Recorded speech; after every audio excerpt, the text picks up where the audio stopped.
Hello and welcome to the special video on Revsportz. I am Snehasis Mukherjee and today I am at the auction of the Bengal Pro T20 League for the women's. As we all know that for the main section the auction has been already taken place and now it's time for the women's. And this is the third season of this tournament, and in the previous two seasons we have seen the draft system through which players used to get picked up by the franchises. But this time around, there is an auction is going on, and in this auction there were some rules that we have to know. So let's talk about that first. So there were three categories: A plus, A and B. For the A plus category, the base prize was 50k. For A category, the base prize was 30k, and for B category, the base prize was 20k.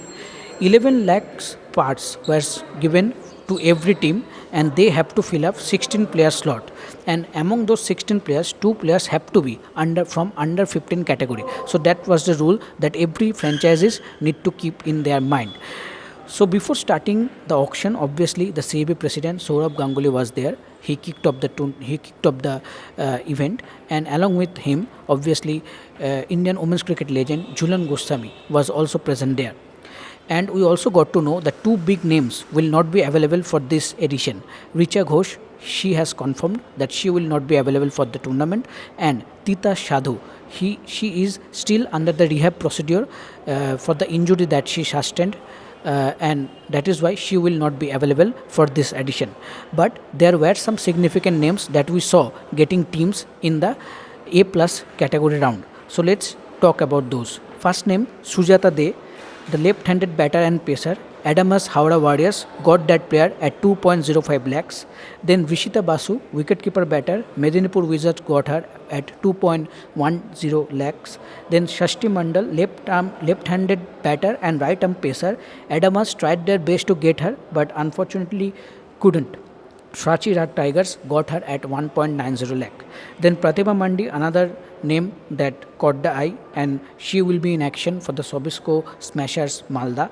And then Mita Paul, the highest bid she received in that round, 3 lakh. Sobisco Smashers Malda showed the interest on her, but unfortunately by using the RTM right to match card, Lux Shyam Kolkata Tigers will got back her captain. And why not? Mita Paul is the player who led them to back-to-back titles in the previous 2 years, and now under her captaincy once again I think they will go for the third title. And then one name we have to talk about, that is Dhara Gujjar.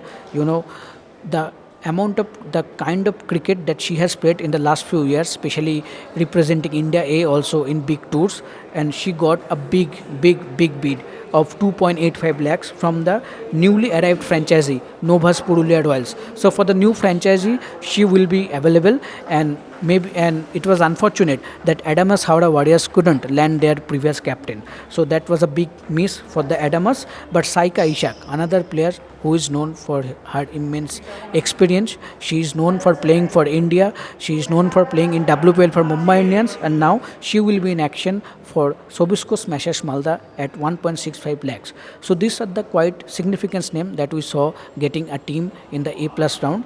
But after that round, we got the opportunity to talk with someone like Rajat Subra Roy, the owner of Adamas Howrah Warriors. And he also opened up on missing their captain Dhara Gujjar, and also said that this time around they're looking to build a strong team.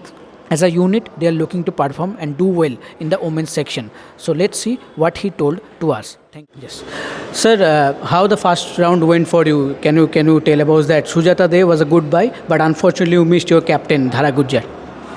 Yes, quite disappointed that we missed out on Dhara for this season, and I would like to thank her for her services last 2 years.